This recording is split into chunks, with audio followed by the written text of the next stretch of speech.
할렐루야. 함께 예배드리는 모든 성도님들, 주님의 은혜가 충만하길 주님의 이름으로 소원합니다. 여러분들은 예수님을 나의 구세주라는 것을 믿으십니까? 여러분들은 예수님을 만왕의 왕이라는 사실을 인정하십니까? 여러분들은 예수님이 다시 오심을 믿습니까? 아멘이라는 이 단어가 쉽게 나올 수 있는 것은 실제로 우리가 그렇게 믿기 때문입니다. 또한 우리는 그만큼 종교의 자유가 있기 때문에 그렇게 아멘이라고 대답할 수 있겠죠. 만일 이곳이 북한이라면 어떠할까요? 이렇게 고백할 수 있을까요? 또는 이곳이 탈레반 반정부가 점령한 곳이며 우리들에게 총을 겨누며 이 질문을 했다면 우리들이 아멘이라고, 또는 예수님은 우리의 왕이십니다 라고 고백할 수 있을까요? 저는 잘 모르겠지만 동암교회 성도님들은 그럼에도 불구하고 아멘 하며 고백하실 것 같습니다. 오늘 한 사람의 고백을 소개하고자 합니다. 바로 빌라도의 고백입니다. 목사님, 빌라도라면 예수님께 고난을 준 자 아닙니까요? 또는 십자가에 못 박게 한 사람 아닌가요? 라고 질문할 수 있습니다.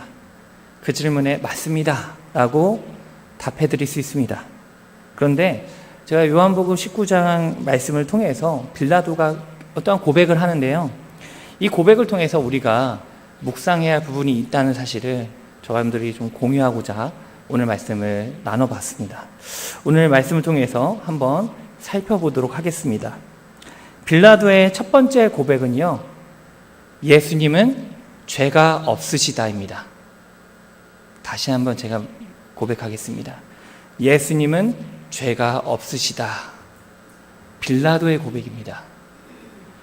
요한복음 19장 처음의 시작이 어떤 시작을 했냐면 1절 말씀에 이에 빌라도가 예수를 데려다가 채찍질 하더라, 이렇게 이제 기록되어 있습니다. 여기서 채찍질은 우리가 알고 있는 이 채찍이 아니라 동물의 뼈로 만들어서 한 번 때릴 때마다 살이 떨어져 날 정도로 고통이 심한 채찍입니다. 그래서 유대교 이 율법에는 40대 이상 때리지 말라는 그런 규정도 있습니다.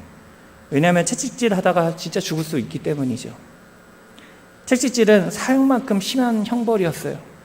이뿐 아니라 2절 말씀에 보면 군인들이 가시나무로 관을 엮어서 그의 머리에 씌우고 자색 옷을 입히고 라는 단어가 있습니다.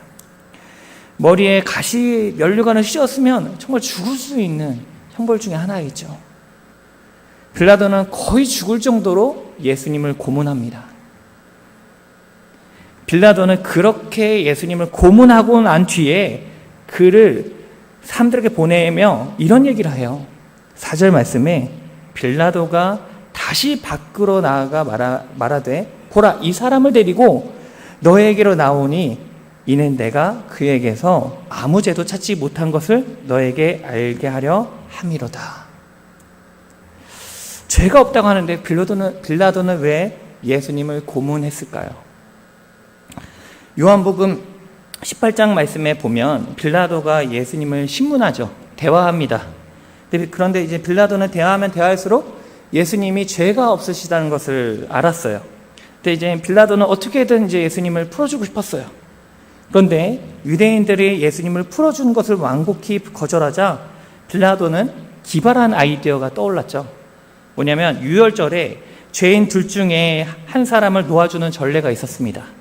그러자 빌라도는 제일 악질인 바라바를 내세우면 예수님을 풀어주겠다 이제 생각할 수도 있었을 것입니다.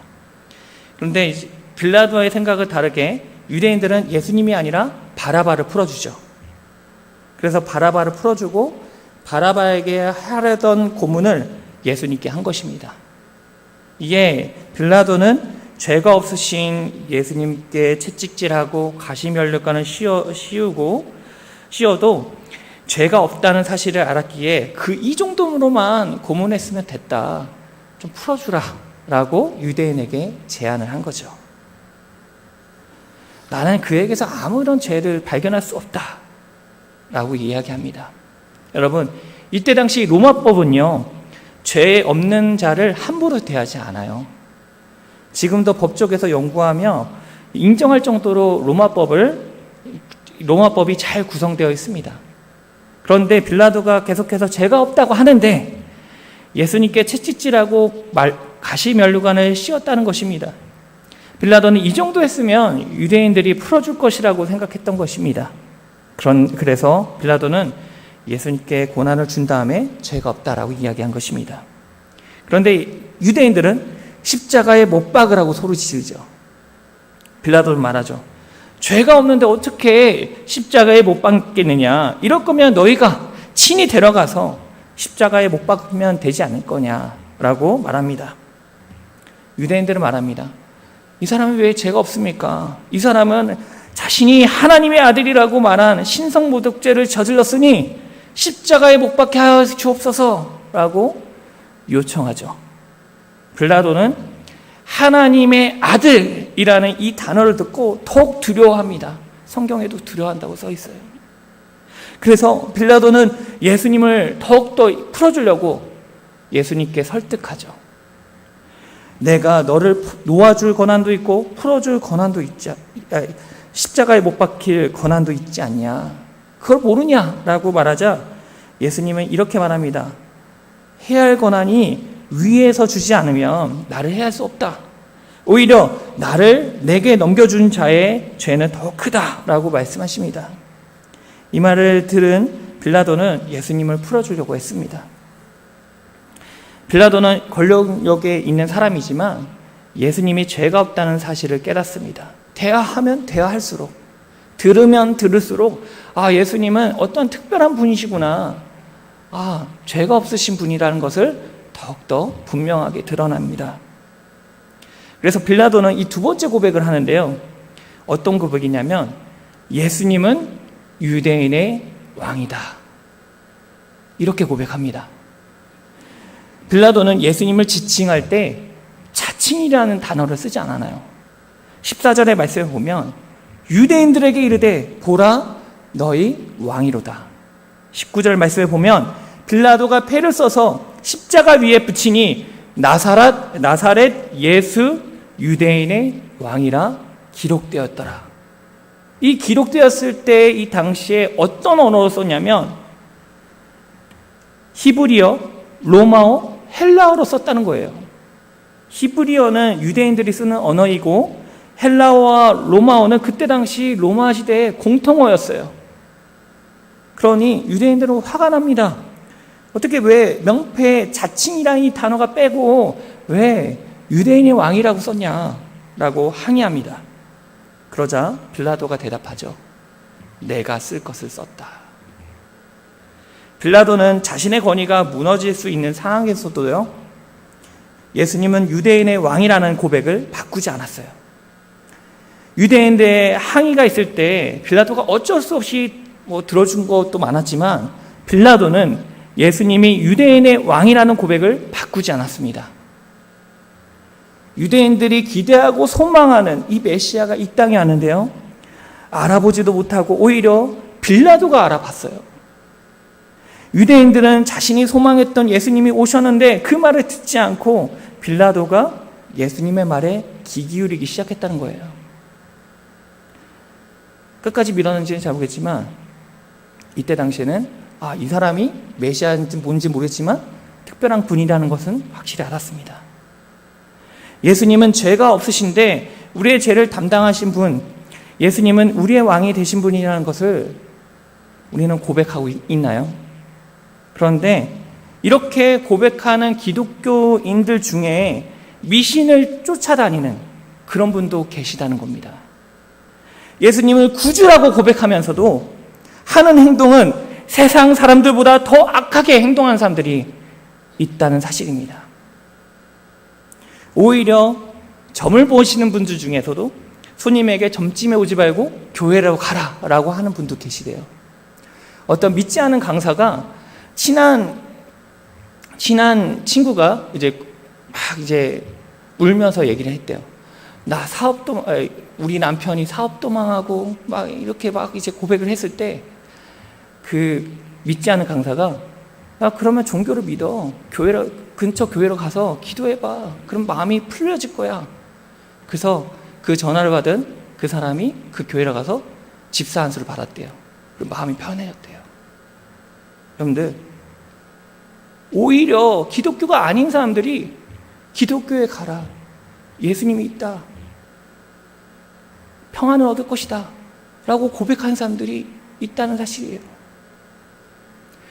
유대인들이, 예수님을 믿는 사람들이, 소망하는 사람이, 예수님을 구주라고 고백하는 사람들이 오히려 예수님의 영광을 가리고 있다는 사실을 볼 때가 많다는 사실입니다. 저 사람들이 만일 기독교이면서도 이중적인 행동들을 했다면 함께 회개하기 바랍니다. 빌라도의 이런 고백을 들었다면 유대인들은 어떠한 고백을 했을까요? 6절 말씀에 보면 이렇게 고백합니다. 대제사장들과 아랫사람들이 예수를 보고 소리를 질러 이르되 십자가에 못 박으소서, 십자가에 못 박으소서 하는지라. 빌라도가 이르되 너희가 친히 데려가 십자가를 못 박으라. 나는 그에게서 죄를 찾지 못하더라. 성경에서 2번 반복하는 단어, 이 강조가 있는데 십자가에 못 박으소서, 십자가에 못 박으소서. 이 2번 반복하는 거는요, 굉장히 강한 강조를 말합니다. 이 확신의 강조를 말하는 거예요. 제발 부탁이니 십자가에 못 박으소서라고 말하는 거예요. 15절 말씀을 보면 그들이 소리 지르되 없이 하소서, 없이 하소서. 없이 하소서, 없이 하소서. 이거는 죽여달라는 거예요. 없애달라고. 유대인들은 빌라도가 죄가 없다라고 이야기하는데 억지를 부르면서 십자가에 못 박으라고 때를 씁니다. 여기까지 보면 신성모독이라 그렇게 말할 수도 있겠구나라고 생각할 수도 있을 겁니다. 그런데 12절의 말씀을 보면 이렇게 고백해요. 이러므로 빌라도가 예수를 놓아주려고 하는데 유대인들이 소리를 질러 이르되 이 사람을 놓으면 가이사의 충신이 아니다. 무릇 자기를 왕이라 하는 자는 가이사를 반역하는 것이다. 빌라도는 예수님을 놓아주려고 하는데요, 유대인들이 이렇게 고백합니다. 예수라는 자가 자기가 왕이라고 하는데 이러면은 가이사에게 반역하는 거 아니냐. 심지어 15절 후반부에 이렇게 말합니다. 대제사장들이 이르되 가이사 외에는 우리에게 왕이 없나이다. 우리의 왕은 하나님이신데 대제사장들도 이렇게 고백하는데 왜 대제사장들이 우리의 왕은 가이사, 즉 로마 왕밖에 없다라고 얘기합니다. 이때 당시 이방 왕은요, 로마 왕은요, 자신을 신격화시켜서 왕이 곧 신이라고 불리는 시대입니다. 근데 대제사장이 가이사 외에는 우리에게 왕이 없다라고 자신들이 이제 하나님을 섬긴다고 말하면서 예수님을 신성모독한다고 말하지만 오히려 자신들이 로마 왕밖에 없다고 고백하며 우상을 섬긴다고 스스로 고백하고 있어요. 오히려 빌라도가 여러 언어로 명패를 써서 예수님은 유대인의 왕이라는 사실을 고백하며 알립니다. 유대인들은 자칭이라는 이 단어를 쓰면서까지 억지를 부르면서 우리의 구원자이신 예수님을 부인하고 있습니다. 우리는 그리스도인입니다. 기독교인입니다. 이렇게 고백하면서 예수님의 이름을 알리고 있나요? 아니면 나의 유익으로 예수님을 고백하면서도 다른 것을 찾고 있나요? 내 유익만, 내가 좋아하는 것만 찾고 있나요?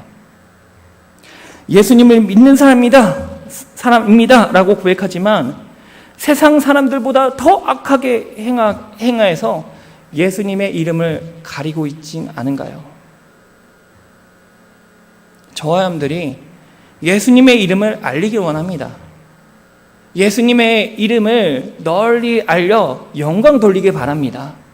우리의 할 일이자 우리가 살아있는 목적이자 사명일 줄 믿습니다. 그러므로 우리가 예수님을 고백하며 그리스도인이라 말하며 나아가는 자로서 우리가 주님을 빛내며 주님만을 드러낼 수 있는 복된 우리 성도님들 되길 주님의 이름으로 소원합니다.